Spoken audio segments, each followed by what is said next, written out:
how great is it in a one-on-one management relationship? You literally have your one single target market sitting across from you. Mm-hmm. That's the only person that you need to pay attention to. That's it. All of those techniques that can help in those larger demographics, if you put those together and start with those with your relationship with a direct report, it is just incredible.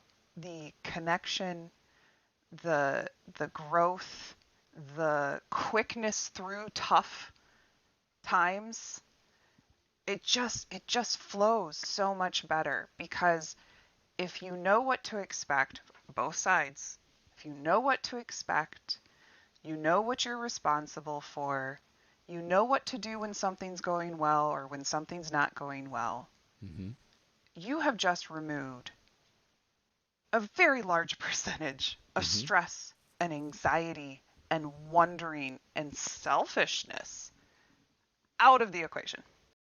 Hey, everybody, this is Chuck for the Revenue Fuel Podcast. I have Sarah Charlo with me. And Sarah and I met a while back, and I was absolutely fascinated. This is one of those podcast episodes where, sometimes you come up and you have a topic, you say, okay, I have a little inkling into this topic, and I see some greatness here, and I want the world to hear the story. This is one where I see and hear greatness, and I have absolutely no clue what I'm in store for. I want to learn what Sarah has to teach right along with you because I just have this gut feeling that there's something really big in here. And the topic is twofold, but I'm not the expert. I'm going to defer to Sarah. Human-centered design, which also influences human-centered leadership. And human-centered design is real popular in user interface for computer geeks out there, but there's so much more to it. So, Sarah, welcome. Let's get this started because I'm dying to learn from you. Well, thanks so much for having me, Chuck. It was great to get to know you too in our first conversation.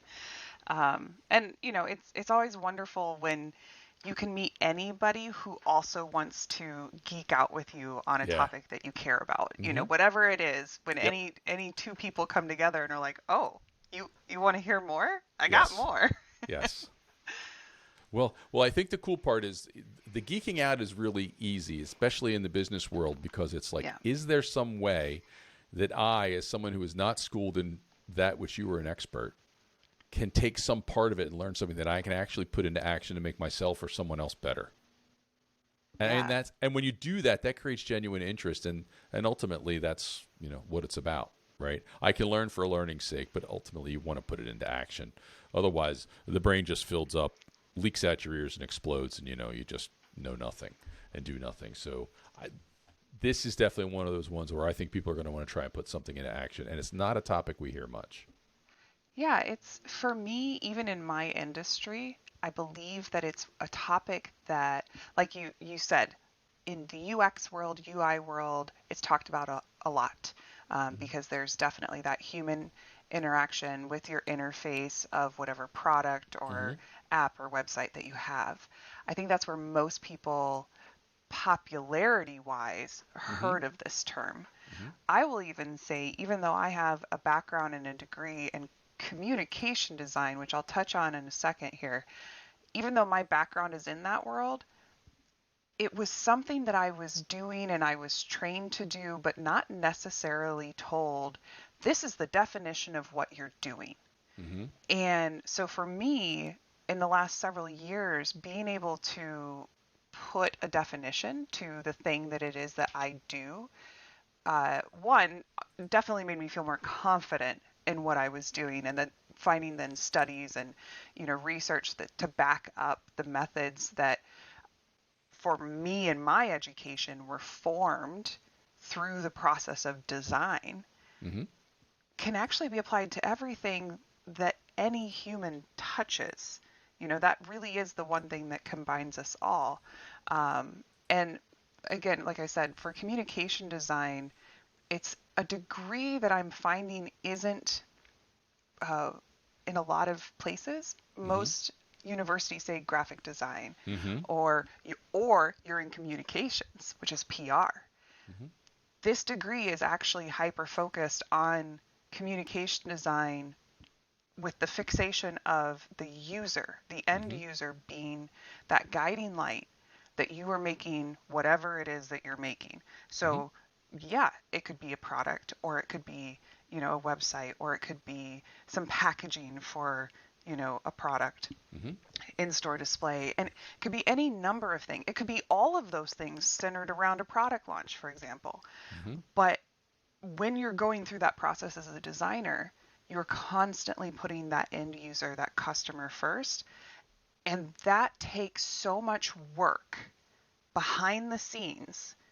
And if you do it right, no one notices. It just feels good. No pressure. No pressure. Wait a minute, this isn't going to be an easy cakewalk? Oh, No, well, no, of course, that would be an insight to all of your years of experience in training. So clearly, I don't expect that. no, I Okay. know. But it is deceptive because on one hand, I'll be saying things like human nature isn't that complicated. But at the same time, you almost have to act against your own human nature Hmm. and have very, very deep empathy for other people and other Mm-hmm. perspectives. And that is very hard for a lot of people, not just for designers, not just for people in marketing or, what have you, but just people on a whole. Mm-hmm. So when you start talking about it like that, I think that's where you can start to see the connection of the principles of human centered design Mm-hmm. and how they can really translate and support human centered leadership. Mm-hmm. Because the three main pillars, and you can Google this, and there will be some fundamentals, or some groups that will say there's five, some say there's seven. I like to keep things simple. I Oh, just good. I just go with the three, because there's a lot to remember out there in the world. So let's just stick with three. My wife and I have a mantra. As soon as I get more than three or get to three, I need to So make a list. So if we get to five or seven, forget it. I'm lost. right, absolutely. So for me, the three principles that I really reduce it down to, it's authenticity, which is, again, in itself is a simple thing to say and an incredibly hard thing to do. Mm-hmm. Adaptivity and empathy. Mm. So those three pillars can give you the touch points that you need, the guiding light that you need to either make a very well designed end product for a user, because you want the experience to feel authentic. You don't want it to feel, greasy and salesy and, Mm-hmm. robotic. You want it to be very authentic for them. You need it to be able to adapt, whether it's adapting to different mediums, whether it's adapting in the traditional sense of, there are different, uh, ways in that people need to interact with it, and some will be able to and some won't. You need to know what your market is. And then the big one that I hit on before is empathy, and really being able to pull yourself up and out of who you are Mm-hmm. and, again, authentically connect with another person who's vastly different than you than the most parts. Mm-hmm. In my professional career, creativity wise, all of my different clients through all the different companies I've worked for, I've had to become an expert in, you know, uh, consumer packaged goods for food and beverage, Mm-hmm. for healthcare ultrasound machines. I had to become an expert in that. And then not only the expert in that, but also how to then translate it into a way that the end user and the customer will be able to know what they need to know to be able to operate and understand the machine. Mm-hmm. Um, to me, this is really fascinating because I get to kind of with the journey you're on, I get to learn so Mm-hmm. much. Mm-hmm. Talk to me, all day and night about some engines. I had a Mm-hmm. client that made engines. I it's just so interesting, all the different connections that you can make. And then I really enjoy being that person who can also help those, marketing people or the product people be able to take a step away from what's important to them Mm-hmm. and make sure that it's aligned with what's important to the end user. Mm-hmm. So those are some challenges again that I thoroughly enjoy and have enjoyed for over 15 years in my Mm-hmm. career. But that human element, it's always there. It's always a part of your day to day with your coworkers, with your manager, with if you manage people, with your Mm-hmm. clients, any other types of business partners. And again and again and again, I found myself tapping in unconsciously, at first, unconsciously into those same almost research type behaviors Mm-hmm. of high empathy, authenticity, and adaptivity. Mm-hmm. And it's just made really, really uncomfortable sometimes interactions Mm-hmm. very non-threatening. Yeah. And that it was something that was like, oh, when it all comes down to it, I'm just a person and you're just a person and Mm-hmm. we're trying to figure something out. Mm-hmm. We don't need to make it complicated. I think about these principles, Yeah. and there's things that we say in the sales and marketing world, in the revenue world, is that customer experience Hmm. and what does the customer need, and we say these things, Yeah. but so many people, they pay lip service to them. Why? Because I go in there in the back of my mind with a process that says I need to hit a quota, I need to do this, I need to hit some metric, and what I'm doing, I'm exercising so that I can hit my metric, so that I can Yeah. hit my goal. It's all about what I need and what I have to do, and we pay lip service to it. Yeah. And I have a saying that I like to look at everything in a relentless pursuit of the customer experience.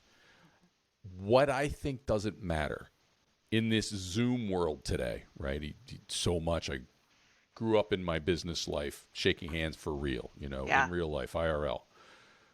What happens on this side of the computer screen is absolutely irrelevant. Yeah. It's what's on the other side of the screen is the only thing that matters. Perception is reality. And earlier this week, coincidentally, I listened to a speaker by the name of April Sprintz, Okay. and she's a sales leader, and she's an author, highly captivating, and she has a concept that a generosity culture is a significant road to success. Oh. And it's very, very Yeah. similar. We think of generosity and then what am I going to give to you? Yep. But from a cultural perspective, it's very similar to what you're saying. It's that extreme empathy. It doesn't matter what's in it for me. I literally have to find some way of taking that hat off, shedding that veil, stepping into their persona literally, and looking at myself from their perspective. And so many of us just don't have it. It is hard, but what I and this is where I just personally start to geek out about the psychology behind human nature. Mm-hmm. Uh, there was a brief time, but probably wasn't that brief. It was probably 5 years where I Mm-hmm. was like, I want to be an anthropologist. Mm. Like I find all of this stuff super, super fascinating because our human nature, even with the industrial revolution and even with the tech boom that we're going into and even with what's happening with AI, everything's accelerating so fast. Our human nature and how our weird, mushy brains react to things Mm-hmm. really has not changed for thousands of years.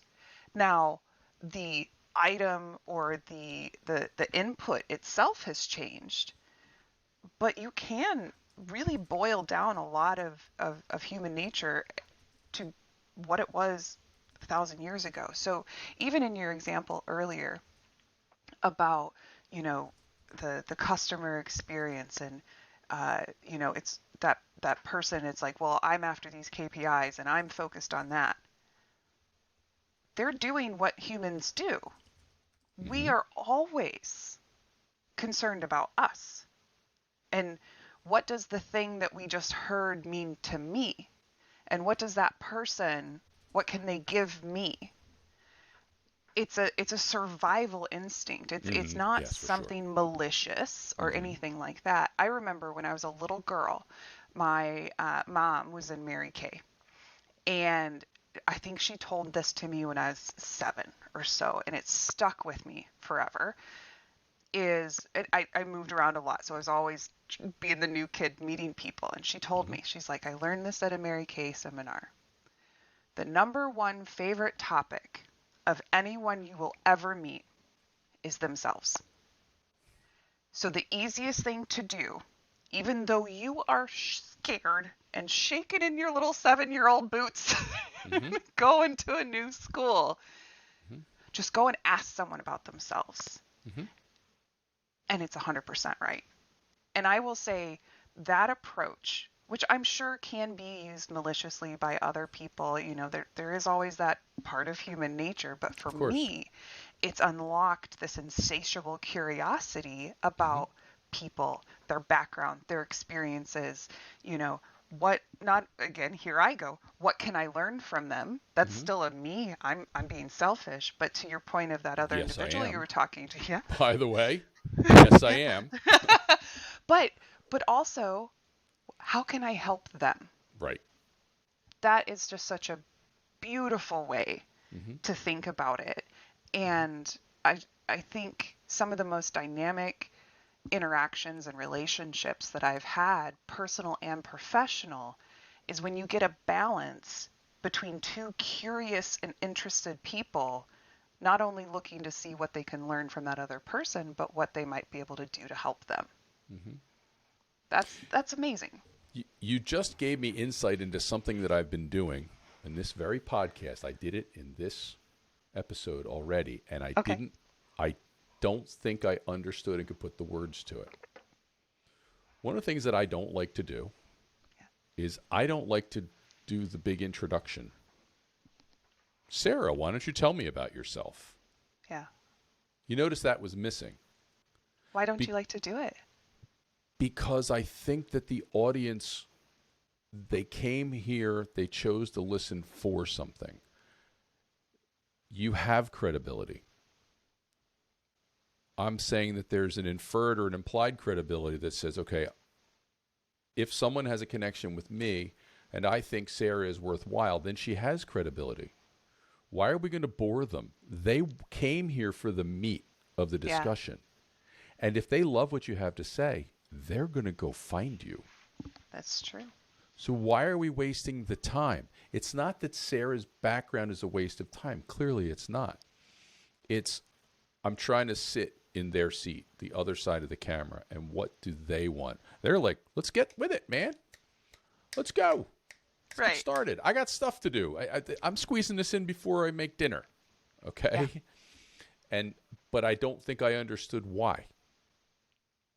I think a lot of this stuff, and like I said, myself included early in my career, I was doing a lot of these things without being aware that I was doing it. Mm-hmm. And I think that's, again, it's a beautiful simplicity about it that in itself is very complicated and hard to do. Just Mm-hmm. like I'm probably going to butcher the quote, but it's, in my industry with design, it's always talking about how the more simple the design, the harder it is to do. Yes, I've heard Uh, that concept before. Mm-hmm. yeah, so if you look at, say, Apple Mm-hmm. and all of its packaging and everything, and it's like, oh, well, that was just so simple. It's just a couple images, and I'm like, oh, it was not. I'm sure, like, I'm sure you were balancing all these stakeholders and put this on here, and we need this on the box, and we need this and Mm-hmm. this and this, and to be able to pare it all down and do that is very hard. Mm-hmm. But what's interesting is when you yourself can start to identify and make the connections like you just did about, oh, that's why I don't do that or that I do something. it's going to be easier for you to find moments later to apply it purposefully Hmm. versus it just happening and you don't know why. Hmm. So, how does it? I mean, this is amazing conceptually. Hmm. And I think from a sales and marketing perspective, where we talk about our audience and our fans, and Yep. I shudder to think of all the times I use the word targeting, which I now choose to shun because I don't want targets. I want fans. Uh, we do this, and we pay lip service to this all day long. Yeah. So, how does it look from a practical sense? I mean, in terms of, we move beyond the principles Yeah. to this is what it might look like in a scenario, okay, in a campaign, in a design, in a website, in a podcast, in a whatever. I can only speak about how I approach it, and a lot of it has to do with my personality and who I am. I'm Mm-hmm. sure just like there's billions of different types of people, there's probably billions different ways to approach this. Mm-hmm. I personally am a very direct person, and I also like to build up foundations at the very beginning of relationships so that I don't have to worry and they don't have to worry about what do we do if this goes wrong or what if we do if that happens. I like to just get it all up front and be like, let's talk about who we are, how we're going to work together, not only professionally, but personally. I will say it's a very successful method for me to have those same kind of conversations, as weird and awkward as it sometimes is for people. Mm-hmm. But the way I handle it is first and foremost, I have put myself in that seat of authority and openly discuss that that's why I'm there Mm-hmm. whenever there are high level meetings or even low level meetings and reviews. Mm-hmm.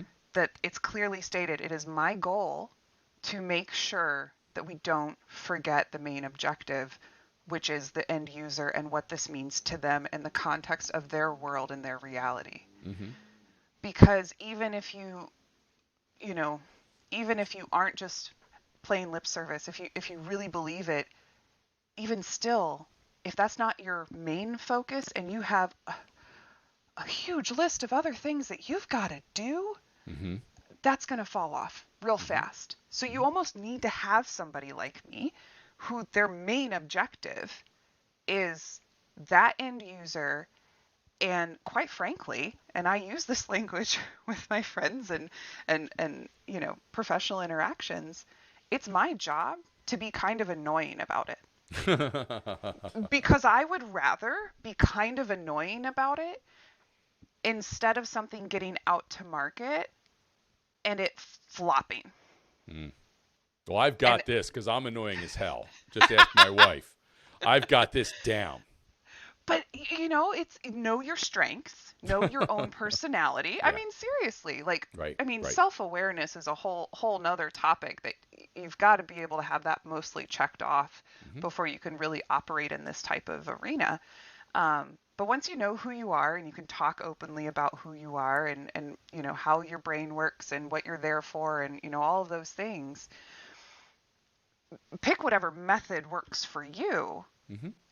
But for me, like I said, I'm the one who's like, well, that sounds great, but what does that actually mean to insert description of end user? Mm-hmm. I've even said stuff, very similar to, oh, I'm sorry, I didn't realize you were insert user type of professional. Mm-hmm. They're like, well, I'm a marketer. Exactly. Yes. Exactly. They're not. Right. They're you not. know, um, and it's just sometimes I think people need uh, that interaction and that kind of like, oh, dang it, you're right. I forgot Mm-hmm. about it again. And as long as you build the relationship up first and you know how you're going to operate, then it's kind of a laugh it off and just, You got Yep. me. hmm You Well, know. in the marketing space, we talk about personas. Yes. Okay, we talk about. Well, I hate the phrase pain points. I like to say, what are they trying to fix, accomplish, or avoid?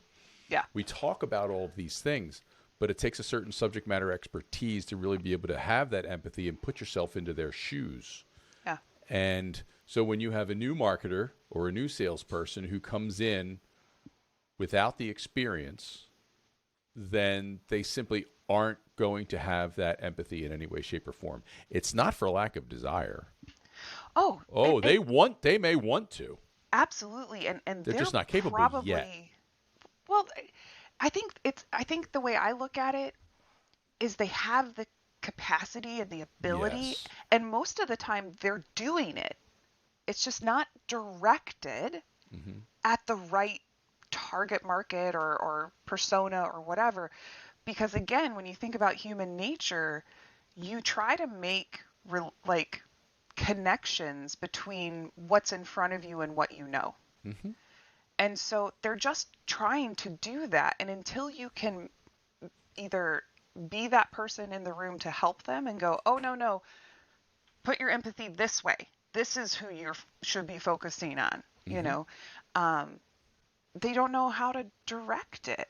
hmm And that's so exhausting and demoralizing and frustrating. And again, that's another reason that I really love, you know, what I do, what I've been doing for years and years of like really helping people connect hmm in the simplest way possible to whatever message I have been put on the account for, or, hmm whatever it is. For me, it all comes back to that simple messaging, and the only way to accomplish that is if you are doing it so that that person and everything that they know and what they make connections to fills in the gaps, and they're like, oh, yep, this tells me exactly what I need to know without telling me stuff I don't need to know because I already know it. hmm Yeah. hmm And I mean, I think about a practical example that we run into all the day. In fact, it's a disease. Is it from a marketing perspective? Is websites. Oh, We okay. are so busy trying to get out all the crap that we know Yeah. because we feel the need to tell everybody what we know. Because we think when we get done telling everybody what we know, we're going to have the best products and features website that ever existed. Yeah. And I had a story. A customer came inbound, a lead, and I said, "How did you learn about us?" And he said, "Well, I'll tell you. I went out and I did a Google search and I found a whole bunch of websites." He said, "And they all looked the same. Oh, And I didn't know how to pick and discern." So what they wanted is they didn't want a company that did a service. They wanted someone with it that to have a relationship with them. yeah. So he went to LinkedIn and he did a search not for a company, he did a search for a consultant. And he found this consultant and he found a person. And he found out who that person worked for. He didn't remember her name. He said, "But I know she had blonde hair. And I found out who she worked for. And I called you." And I translated into, you can't shake that hand in person, but the closest I can come is I can make a Hmm. connection with someone. We talked about it in prep. We were talking about looking at the camera. The Yeah. eyes are the window to the soul. He was able to look in this person's eyes, even if it only an image of the eyes.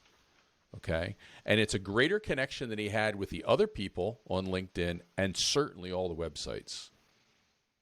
Now try and put that in a website. Right. And of course you can.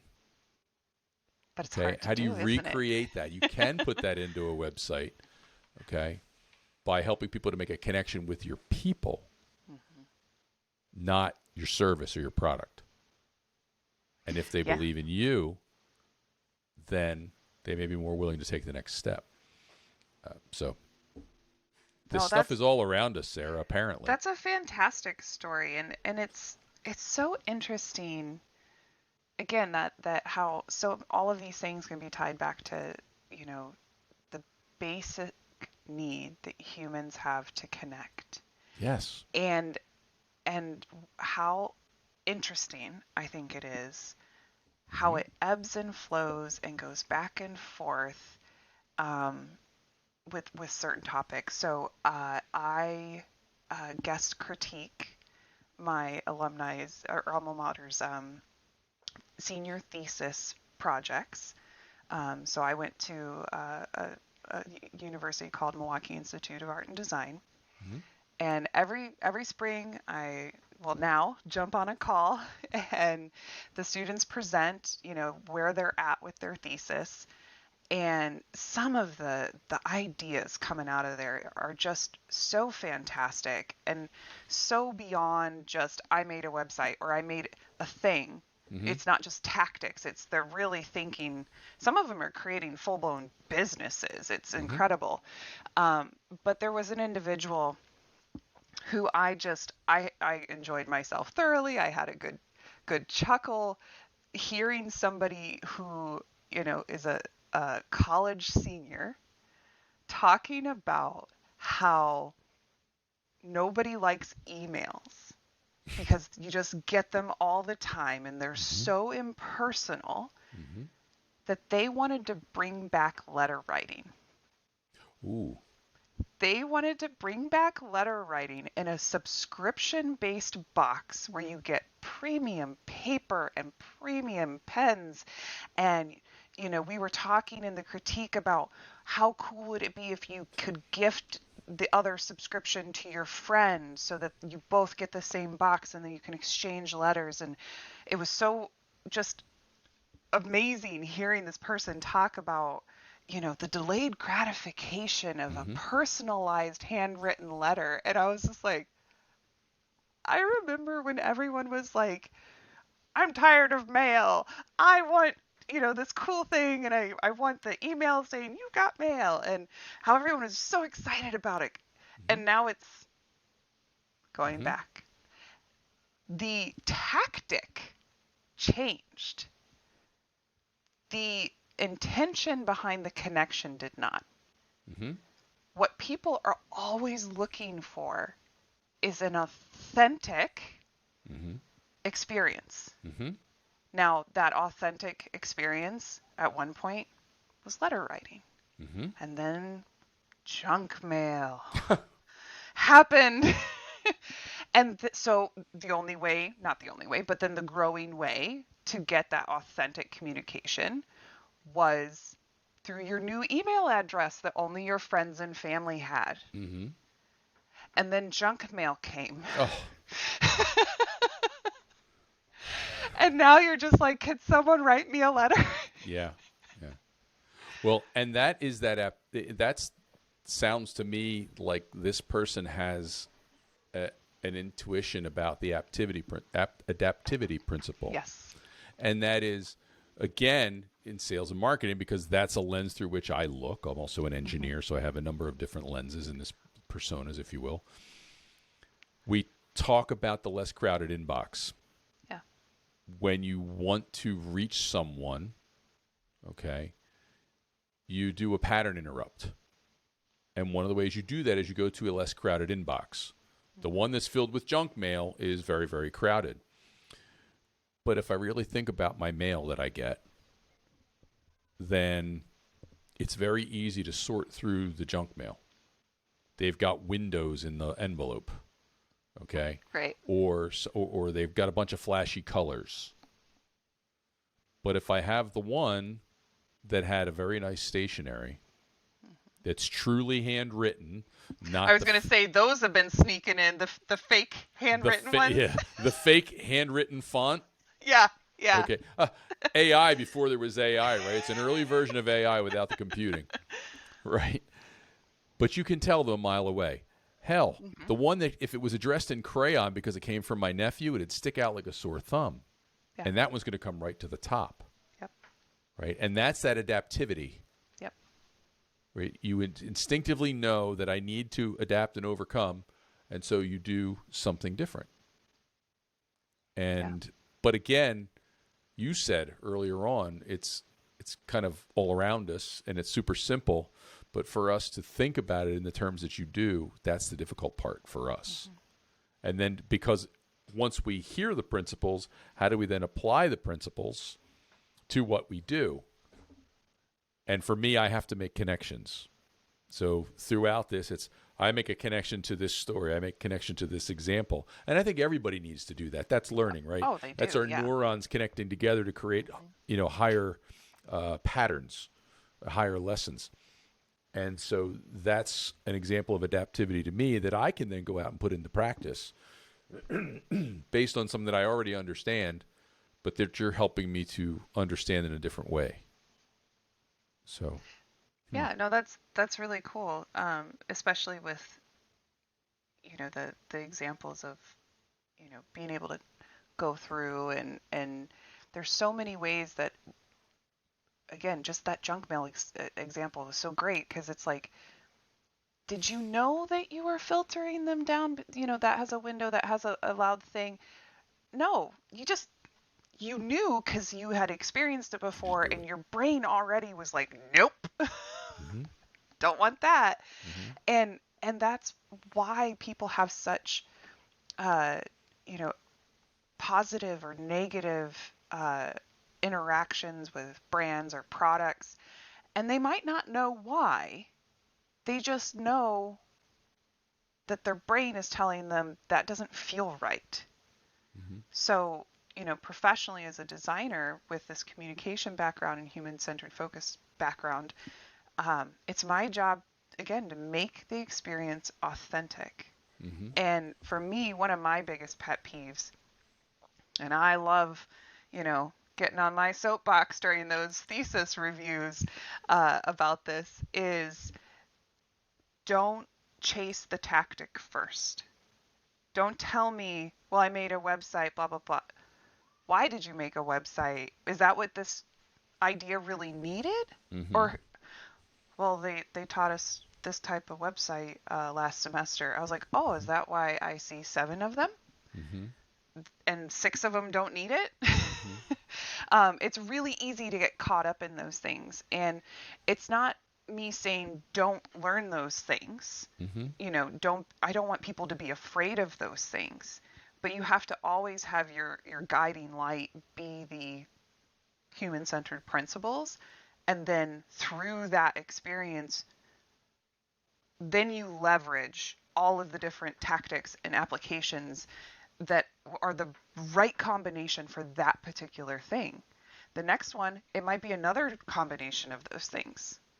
And I think that's what we're really here to help with is, to kind of give that perspective. There was something a professor said to me that I remember being kind of a little, angsty about in my college years when they said it, but then, post graduation and then living it, I was like, dang it, he was right. um, He ought to do this for a living. He's right. good. He's good. Um, he told me that unlike some of the other universities around in Milwaukee that might be teaching more hours of software based classroom time, Hmm. my ad was it was teaching you those things, but more importantly, they were teaching you how to think, not what to think, Hmm. how to think. Hmm. Because if you can learn how to process through information, Hmm. that skill's not going anywhere Hmm. because you can apply it to the next iteration of, Illustrator when it comes out. You can apply it to the new uh, website technology. You can apply it to now AI and just be like, interesting. I'm not intimidated by it. I'm just going to process through this because I have a tried and true way of how to think and then categorize and then explain and communicate things. And that to me was, I think, honestly, I think that's the biggest thing that I got out of my education. Hmm. And I come back to this so often because the concept blows my mind. Simon Sinek says start with why. And he says the way that people typically want to communicate what they think is they start with what and then they move to how and then they tell you why. Hmm. And if you turn that completely around, Yep. start with why and then how and then what can come later on. Well, what will become super clear and apparent. You'll Clearly. you won't have to work so hard to get to what. Mm-hmm. Mm-hmm. Because they Yeah. will have believed you from the start. Yep. If they don't believe what you believe, then they're not Hmm. in this context. Let's say they're not your audience, okay? But they're not the right team member. They're not the right audience. They're not the right fiance, right? Whatever the heck it is, okay? If they believe what you believe, they're going to come along for the whole ride, and they're going to put in the time that it takes to get to what. Yep. But if we're trying to Exactly. get out what first, all those people who don't believe what we believe, their eyes are going to glaze over them like Yep. whatever. And Exactly. it's so yeah, clearly that professor ought to. He's good. It's gotta keep teaching. Yeah. Um, I think a good segue here is, we've been talking about this in context of marketing and design. And we've There kind we of go. touched on a couple of those human moments in the Mhm. process that we've Mhm. experienced professionally. Mhm. Um, but just take a second and try to think now using those same three principles: Mhm. authenticity, adaptivity, and empathy. How would those benefit in a one on one management situation? Here we go. Now's where it gets fun. When you're designing or you're in marketing, you're working with a persona, or Mhm. maybe you've got actual interviews and testimonials of people, but they're still representative, usually of a larger group that you're trying to, sell to, or what have you. How great is it in a one on one management relationship? You literally have your one single target market sitting across from you. Mhm. That's the only person that you need to pay attention to. That's it. All of those techniques that can help in those larger demographics, if you put those together and start with those with your relationship with a direct report, it is just incredible. The connection, the the growth, the quickness through tough times, it just flows so much better because if you know what to expect, both sides, if you know what to expect, you know what you're responsible for, you know what to do when something's going well or when something's not going well, Mhm. you have just removed a very large percentage of Mhm. stress and anxiety and wondering and selfishness out of the equation. Mhm. And it can just be reduced to two people who have very clear goals and are very clear about those goals to each other, trying to help each other. Mhm. And what I do with my business Lux leadership coaching is I focus on that foundation setting because again, it should be something that is repeatable Mhm. because as diverse as we all are, we're all human and we still have that thousands of years ago brain and instincts and reactions that all of us still have. And it's really incredible and interesting how a couple questions up front can really change a dynamic even the next week, but especially a year after, 3 years after, 5 years after. I've managed people for almost 8 years, and it's been extremely rewarding, and it's also been selfishly, because that's what we do, it's helped reduce my stress and anxiety and worry so that I can really just show up and be my best self Hmm. for whatever I'm showing up for. Hmm. Well, first of all, it's funny. Eyes are the window to the soul. Yeah. As soon as you got into this, your eyes lit up. I knew when we started getting into stuff that this is the stuff that Sarah really, really I loves, really do. and hence the reason for the leadership business. Yeah. But I think we forget. We only think about what our objectives are and what we want to achieve or accomplish as individuals through the lens of the business when we're in the Yes. business setting. But the truth be told, we have the same exact set of objectives when it really comes right down to it. Shed the veil of the business. I always say I'm the vice president of our personal corporation. My wife is the CEO.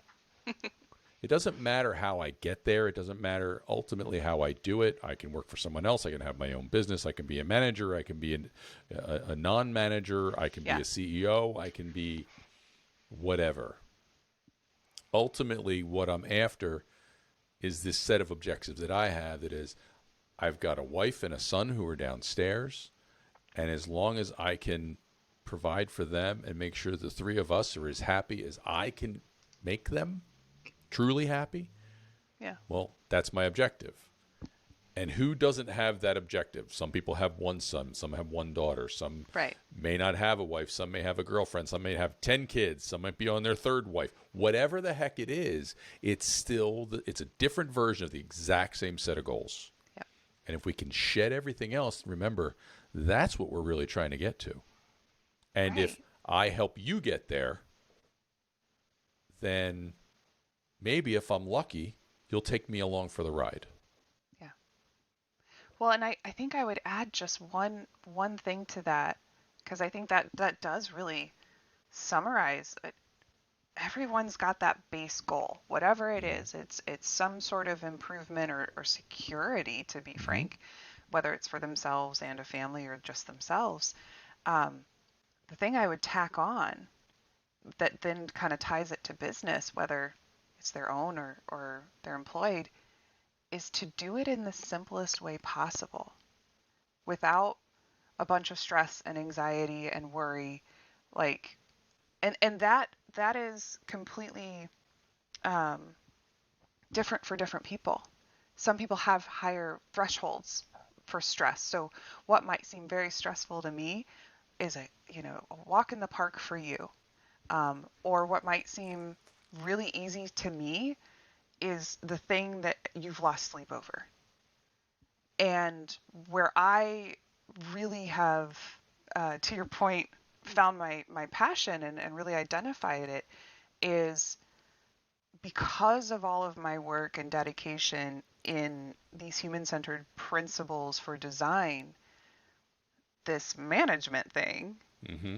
it's been hard. I'm not going to lie. Mm-hmm. Absolutely. And I've learned a lot. I'm going to continue to learn a lot. But there's a lot that I have learned that now to me is effortless, seems simple. And instead of being, high and mighty or gatekeeping about it, Mm-hmm. why not turn around and help somebody who that's the thing they're losing sleep over? Mm-hmm. And not only help them that one time, but give them the framework to do it the next 10 times it happens. Mm-hmm. That to me is a really exciting possibility, because I know personally I would not be where I'm at Mm-hmm. if it wasn't for all of the many people in my Mm-hmm. life who have done something similar for me. Mm-hmm. And it's, I mean, definitely time for me to, see how I can help others through it. Well, you brought up that S word again, simple, I which, know as you it's taught annoying, us, right? is so hard to do it the most simple way. Hmm. And I guess in this context, again, it's we have to drop the thoughts of what we need, Yeah. and our damned emotions get in the way. I, We're so yeah. busy feeling what we need to feel that we just kind of our memory just drops any notion of trying to get back to the other person, the three principles, and Yeah. keeping it simple. Stupid. Well, and the interesting thing that you just brought up, one of my clients had an issue where they were losing sleep over something, and they're a new manager, and they were just like, I just don't know what to do. Like, do I need to come in and meet with this person and, suggest all these solutions and, all of these things? And I could tell they're really, really panicking about it. And the amazing thing, first of all, is they said, I know I hate confrontation. And I was like, do you know how incredible it is that you have the self-awareness to acknowledge that you're not good at that? And they were like, well, no. I was like, well, remind yourself every once in a while that you're not good at confrontation, because that's where the simple thing comes in. It's still hard. It's still very, very hard. But the simplest thing to do in that situation was not spend hours obsessing about it or trying to come up with, four different, plans of how we're going to solve this issue. It was setting up a call with the individual and having confrontation, which was asking some questions. And I argued with her because they did say, like, hey, you're really good at taking emotions out of things. And I'm like, actually, I'm not. Mm-hmm. And I don't think you should. Mm-hmm. I think you should actually put more emotions in it. It's just that it needs to be controlled. So don't think you've got to turn off your emotions and be a robot to go do this interpersonal thing. You're going to have a very unauthentic interaction. Mm-hmm. But if you can go in and be in control of your emotions, and maybe that's by being vulnerable and saying, this is hard for me because I'm still new at this and Mm-hmm. confrontation's very hard, but I know I need to do this. Mm-hmm. How freeing is that? Mm-hmm. And I was like, put yourself in that other person's shoes and think about your manager when you were their age, or whatever manager that you might have been intimidated by. I'm like, how amazing and like, whoa, would that have felt if that manager stopped being the dictator, do this, do that, I show up, to do your annual review, and then I have no idea what's going on with you, and I'm a robot. Mm-hmm. If you just had a real moment with your person and said, we both know this thing's happening. This is very hard for me, but I know I need to help you with this. Mm-hmm. What would you like to do? Or, and gave him some prompting questions. And they met with me later and they said, that was the easiest conversation I've ever had in my life. And I said, isn't your confidence like way up here now? Mm-hmm. It was terrifying. Absolutely terrifying. Mm-hmm. But I was like, next time it's going to be easier, isn't it? They were like, yeah, this is great. So, yeah, it is hard, but it is simple. And it's hard to do. But the more you have those experiences and the more that you get comfortable with whatever your level of vulnerability is and learn to have, appropriate amount of self-awareness and a control over your emotions, you can have some really powerful interactions with your direct reports and, quite frankly, your own manager too. Mm-hmm. Well, I'm sitting here thinking about Sarah, and I'm listening to this, and there's this mom aspect to it. And I love you, Mommy. I do. Not you, Sarah, my mommy. You know who you are, Anita. Don't make this weird, Chuck. I'm not making it weird. Anita, I love you. But I'm sitting here thinking, as I listen to Sarah, there's this motherly aspect. I'm like, oh, wouldn't she be a cool mom to have? Not the cool mom sense, but like, wouldn't it be great to have this as a mom who can, on the one hand, do what needs to get done, but on the other hand, be able to adapt these principles to being a parent? Yeah. And so it doesn't get weird when you translate into a different M word, and that is Sarah would be one hell of a mentor. Yeah. And in a sense, isn't that what a mentor does? You drop all the preconceived notions of you report to me. Mm-hmm. You don't report to me. Yeah. I'm just a resource. I'm just someone to listen. I'm just someone to guide, someone to nudge if I feel like you're going in the wrong direction. I'm someone to help you to meet new people because I don't have all the answers. Absolutely. And so if we drop the I'm in charge thing Yeah. in the leadership and become the mindset of a mentor, then it's not weird in any No. way, shape, or form, and probably one hell of a lot more productive for everybody. Yeah, and I do think that the majority of, how I personally manage and how I've trained my managers to manage people and onward and downward. Um, it I think that's really interesting because it really is a large percentage of that. I do think that even the you report to me, I'm in charge part can Mm-hmm. also be less icky Yeah. by again just being very honest Mm-hmm. about what my role is, what my responsibilities are, not only to you, the direct report, but to my manager, how things are going to work if something bad happens or something good happens, so that there's no surprises. And I've had to have those I'm in charge conversations, but that wasn't something where it was like, oh my goodness, where did that come from? She just was, my mentor and now she's coming in hard. No, because it was something that was discussed very early on about, my goals as a manager is to make sure that I'm creating an environment that is as conducive to the individual as possible. Mm-hmm. And to make sure that whatever growth or reward or satisfaction level that they need at work that they're getting as long as they're hitting whatever expectations that I'm clear about. Mm-hmm. It's not to be their friend. Mm-hmm. And I Right. think a lot of people who get into management, especially if they don't get training, uh, you're trying to make a human connection, so you're Sure. gonna be Hey, friendly and what a concept. and for the most part, a lot of people get similar people as direct reports, and so it's Mm-hmm. easy. Hey, we're Yeah. friends. This is great. Mm-hmm.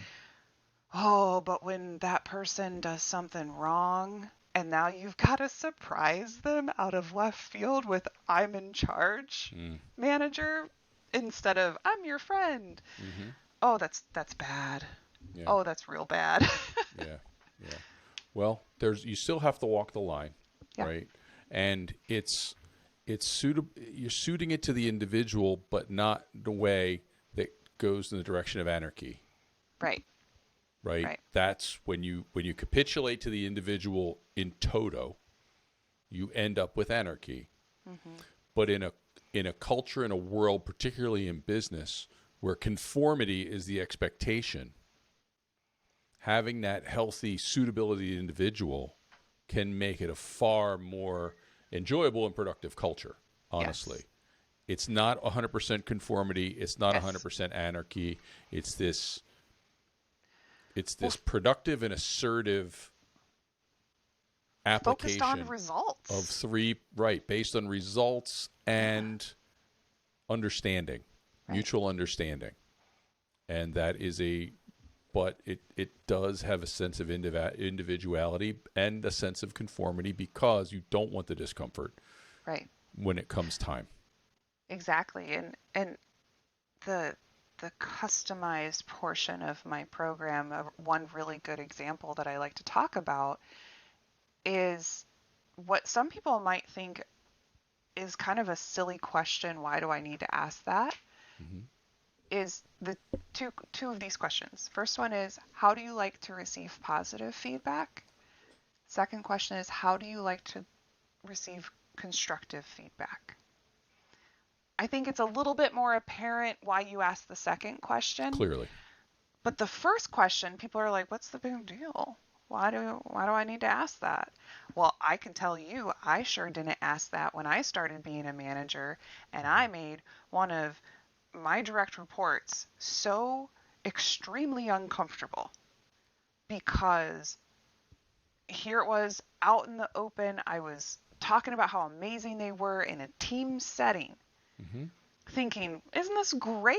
I'm Mm-hmm. telling everybody how wonderful this person is, what a great Mm-hmm. job they did. And thankfully, that individual and I had a good enough relationship that they told me afterwards, please don't ever do that again. I was mortified Mm-hmm. because they just have an aversion to that spotlight. They're like, Mm-hmm. and I was just like, whoa, I totally disregarded all of this stuff that I do for my design world of researching, making sure I understand the person and everything. I didn't do it with one of my first reports, and I screwed up. Mm-hmm. And I was so grateful to that person for telling me that. And we kind of started off again. And I was like, well, what do I do going forward? And they're like, just send me a message or like submit it to HR so it's in my record. I was like, really? That's all you want? They're like, yeah, put it in my review or something. Oh, done. That's one of the easiest things for me to do is customize how I give Mm-hmm. positive feedback to all of my direct reports. And they're all over the place. Mm-hmm. And I'm thinking to that person, it probably feels like Jim Jones is freaking amazing. This is the sound of a megaphone. It's going out across the entire world. And I mean, I am married to a person who's an introvert. Yeah. And I know that she does not like that spotlight upon her. Yet, I find a way to talk about her in these episodes all the time because I'm enamored. But the, I can, I have that understanding now after 25 years that you don't want to call it out per Right. se, right? Right. She's proudly an introvert by saying, I'm an introvert. She's, yes, I'm an introvert. Don't bring my name in public. But Yeah. that's what it's got to feel like, right? It's like, oh, on the megaphone. You're fantastic. Yeah. And they don't want to hear it. Like the time that, I stopped doing the public anniversary message on Facebook and everything Yeah. because it makes her uncomfortable.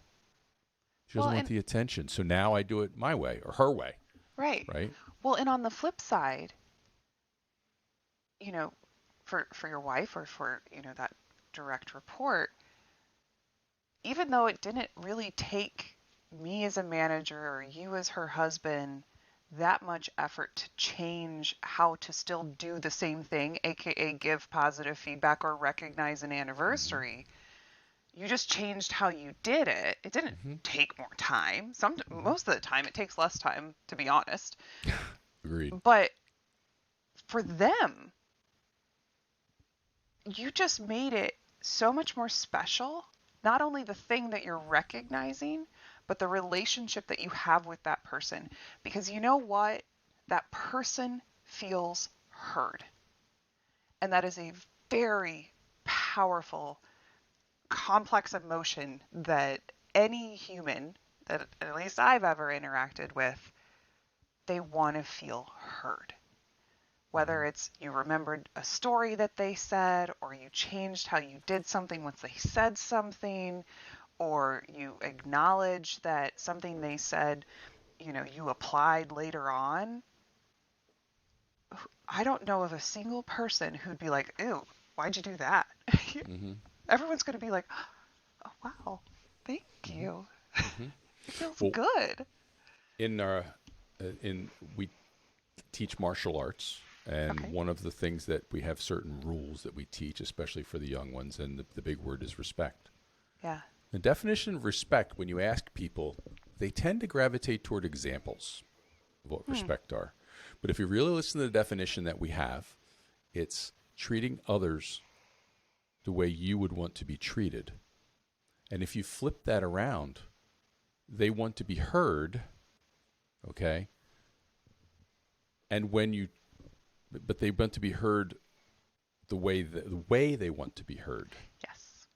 they want to receive feedback the way they want to receive feedback. Yes. It's that empathy again, right back to the original principle that I never connected respect Yeah. with. And that's really what it is. It doesn't matter. It's, I think I'm showing this person great respect by getting on the megaphone. Right. But it doesn't take into account the way. Yeah. Right back to your point. And it's we're teaching that to children. Yeah. In that way, but it's so hard to define. It's back to that simple, just be respectful, right? It's super simple, but isn't it Right. so super hard to Well, really do it well? Even that nuance of, you know, or the golden rule in a sense, do unto others as you would want them to do unto you.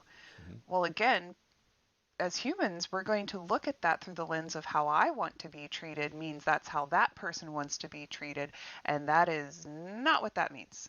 Mm-hmm.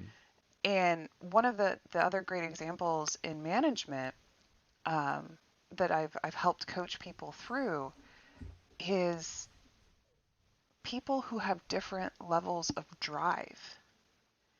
Typically, your higher drive individuals are most likely going to get into the management world in some aspect. And they're going to do really well with direct reports who have similar drive Mm-hmm. that they do Mm-hmm. because they understand it and they know how to help it. Mm-hmm. But man, do they freak out when they have somebody who has a different drive level than them, whether it's higher or honestly, more often than not, it's an issue of lower. Mm-hmm. And they're like, well, this person's underperforming. Mm-hmm. And I'm like, are they? What's their job description? Well, it's this, this, this, and this. How are they doing to those expectations? Well, they're doing just fine, but they don't want more. And I was like, is that a problem?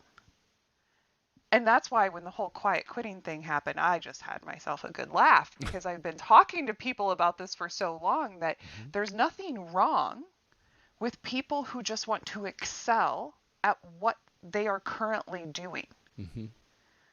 And you know what? Businesses all over the world need people like you can't have, the entire world being CEOs. Mm-hmm. It's just not going to happen. Mm-hmm. And it doesn't mean that they're any less worthy or any, you don't look down on them. You give them the same level of respect and recognition and, coaching and cheerleading that they need to feel satisfied in their job because you know what? That's your job as a manager. Mm-hmm. It's not to promote every single person you touch. It's to help that one individual meet their goals Mm-hmm. in the way that they want to meet them over time or, whatever. And as long as you've got an employee who feels like they have an authentic connection with you, they get job satisfaction. Who cares if they're not gunning for your job? Mm-hmm. That's not You a know, problem. sometimes the universe likes to speak to us. And today, this is my third conversation Okay. that's gone over into culture. So now that's three things. So now I've got to make a list. But this is literally the third conversation I've had today. One is someone who's in the recruiting industry Yeah. and an entrepreneur. Another is working a side hustle to help people to advance cultural improvements. And then, of course, you, where you're coming at this from the human-centered design concept. And everyone has their own spin, but I never gave it any thought about the difference in drive level Yeah. as being, no one's ever disappointed unless their expectations aren't met. And if I come in and I have this expectation that you're going to operate at this speed, okay, and you don't, even if you're terribly effective, you're still not fast enough, but you're terribly effective, I'm still disappointed. Yep. And I just hadn't given it a thought in that way. Yeah. Which comes back to the premise for this entire conversation, why I wanted to speak to you in the first place. Yeah. Because I knew that there was something very big buried beneath the calm, exterior and persona that is Sarah Charlo. So I knew I was going to get a lot out of this. Thank you. So we need to find a way to go back to our families here. Yeah. So I would like to know. So what? How do you sum this up? How do you want to tie a bow around this thing? Honestly. Yeah, it's a great question. Um, I think honestly the easiest way to kind of wrap all of this up is in the business world, in your personal world, a lot of things are pulling your attention away from authentic connections with Hmm. other people, Hmm. whether that's, your phone or business objectives or things like that. And when you really stop and think about it, you're also just looking for that same connection. And if we Hmm. can all just take a bit of a breath and remember what the goal really is, whether again it's business or it's personal, it really all comes back down to authentic human connections and the skills, quite frankly, that I think a Hmm. lot of us need because even if you have some of them, you probably don't know what they're called or you haven't identified why that's the way it is. And being able to identify them and use them to further increase your ability to connect and have true empathy. And like you said, not just lip service. There's empathy has totally become a buzzword and very empty Hmm. in a lot of situations, but true empathy where you are pulling yourself out of you and you are trying to authentically connect to another person, it's just so powerful. And even though it's uncomfortable for, quite frankly, most of us, um, it it expands your horizons, it expands your understanding, it opens you up to that gratitude and ability to kind of get out of yourself Hmm. a little bit. And I think with all of that, if you can just remember those three principles of authenticity, empathy, and adaptivity, which I think I keep saying that word wrong. um, as long as you keep those in mind and see how you might be able to interject them into whatever situation at hand, you're going to see a positive return. Well, I think that you have found the Achilles heel of artificial intelligence because that is the three things that it simply cannot achieve. At least not yet. Well, and would it be artificial intelligence when it does? At that point, who Right? knows? That's when it gets really scary. But Yeah. certainly for, let's call it the next century, okay, authenticity, adaptivity, and empathy are its Achilles heel. Yep. And as I look at it, and for all the people who want to use artificial intelligence in inflated ways to do things where Yeah. it's a square peg in a round hole, they want to do it because it's easy. And I fear that their message, the output will fall on deaf ears because they want to use it to connect with humans, but they will fail to do so. Well, and I would argue not just deaf ears, but people will actually recoil away. Mm. And I think that is what people are doing. Hmm. And that's why we all kind of say with a snicker and out the other side of our mouth, okay, because we recognize that even though we can't enumerate them, we recognize that that is what's missing. Yeah. And so it feels unnatural and will continue to feel unnatural.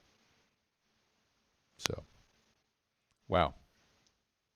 I think I did get out of this at least as much as I had hoped. Good. I'm And glad. I'm really, This truly was great. grateful, really, truly grateful for your time. I think that we could spend another week and a half talking about this, but I'd, but it's well over an hour now, and I think we've only scratched the surface, honestly. I really do. There's a lot there.